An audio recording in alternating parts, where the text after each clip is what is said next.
आता मीन राशीमध्ये आपल्याला माहिती आहे शनी आहे आणि साडेसाती पण आहे. पण ह्या साडेसातीची तुम्हाला काही काळजी करायला नको. कारण रवी पण तिथे आहे. स्वतःचे प्रयत्न हे तुमचे चांगले होणार आहे. जे अडथळे होते ते निघून जातील. जी सरकारी कामं आहेत, जी अडलेली आहेत, ती त्याच्यामध्ये तुम्हाला प्रगती होताना दिसेल.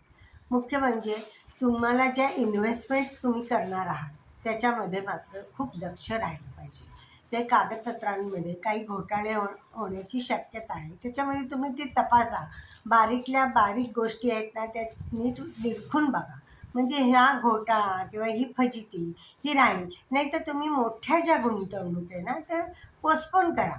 छोट्या-छोट्या गुंतवणूक केल्यात आणि त्याच्यातनं लगेच लाभ मिळणारे आहेत, तर ते तुम्ही करा. म्हणजे त्याच्यातनं काही तुम्हाला जास्त तोटा होणार नाही. पण लाँग टर्मच्या ह्याच्यात मात्र तुम्हाला खूप खबरदारी ही घ्यावी लागणार आहे. काम तुमचं उत्तम होणार आहे. थोडेसे गैरसमज होण्याची शक्यता आहे वरिष्ठांच्या बाबतीत, तर ते तुम्ही दूर करा. व्यवस्थित ते दूर होतील. स्वतःचे काम तुमचं मॅनेजमेंट ही तुम्ही चांगली ठेवा.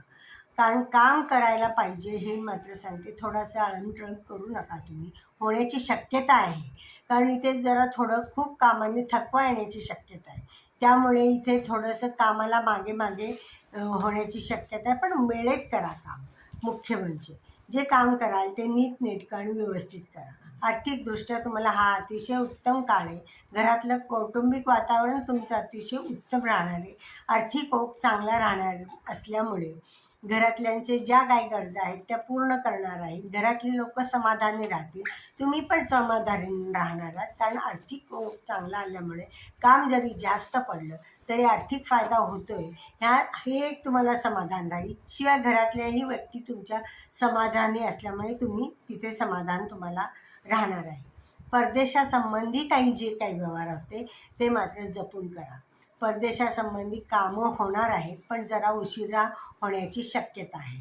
त्याच्यानंतर जे वरिष्ठ होते, जे काही त्यांचे गैरसमज होते, ते बोलून तुम्ही दूर करू शकता. त्यातून तुम्हाला लाभ होईल, आर्थिक प्रगती होईल.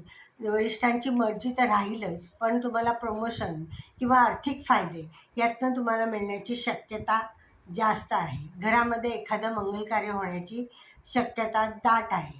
प्रवास होतील आणि मुख्य म्हणजे जी वंशपरंपरागत जी प्रॉपर्टी आहे त्याची कामं निघण्याची शक्यता आहे. त्याच्यात तुम्हाला त्या कामाला तुमच्याकडनं प्राधान्य मिळेल